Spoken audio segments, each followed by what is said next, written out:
안녕하세요. 이지희 행정사입니다. 오늘은 지난 시간에 이어 내용증명서를 실제 작성하는 방법을 알려드릴게요.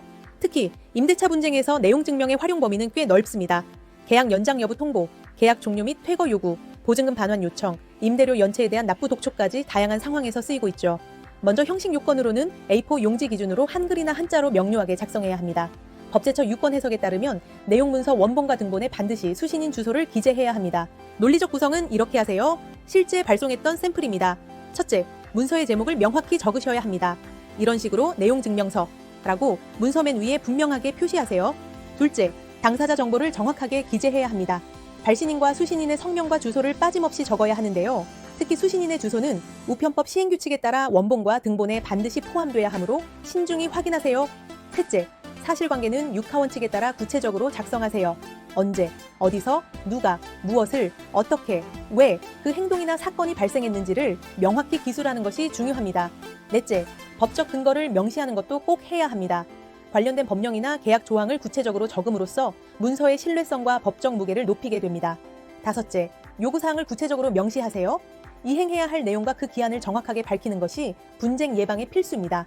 마지막으로 후속 조치 예고를 포함하되 협박이 되지 않도록 주의하세요.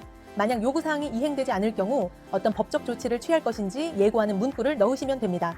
이렇게 논리적으로 구성하면 내용 증명이 명확하고 법적 증거로서 활용될 가능성이 커집니다. 실무 경험상 주의할 점은 감정적 표현이나 허위사실 기재를 절대 하지 않는 것이 좋습니다. 나중에 소송에서 불리한 증거가 될 수 있기 때문입니다. 특히 제3자에게 보낼 때는 명예훼손이나 업무 방해가 될 수 있으니 더욱 신중해야 합니다.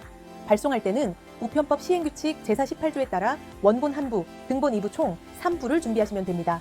우체국에서 원본과 등본을 대조 확인 후 도장을 찍어줍니다. 비용은 기본 한 페이지당 1,300원부터 시작하고 이후 추가분은 장당 650원이 부과됩니다. 등기수수료 등은 별도 추가가 됩니다. 그리고 계약서의 완전성을 확보하기 위해 예전에는 간인을 사용했으나 요즘은 주로 천공 방식을 사용합니다. 내용 증명 자체는 법적 효력이 없지만 소송에서는 강력한 증거가 될 수 있습니다. 실제 사례를 보면 부동산 매매 계약에서 내용 증명으로 계약 해제 통지를 제대로 하지 않아서 계약금 배액 배상을 해야 한 사례도 있었습니다. 따라서 내용을 증명하는 목적이니 상황에 따라 꼭 필요한 사전 절차로 볼 수 있겠죠.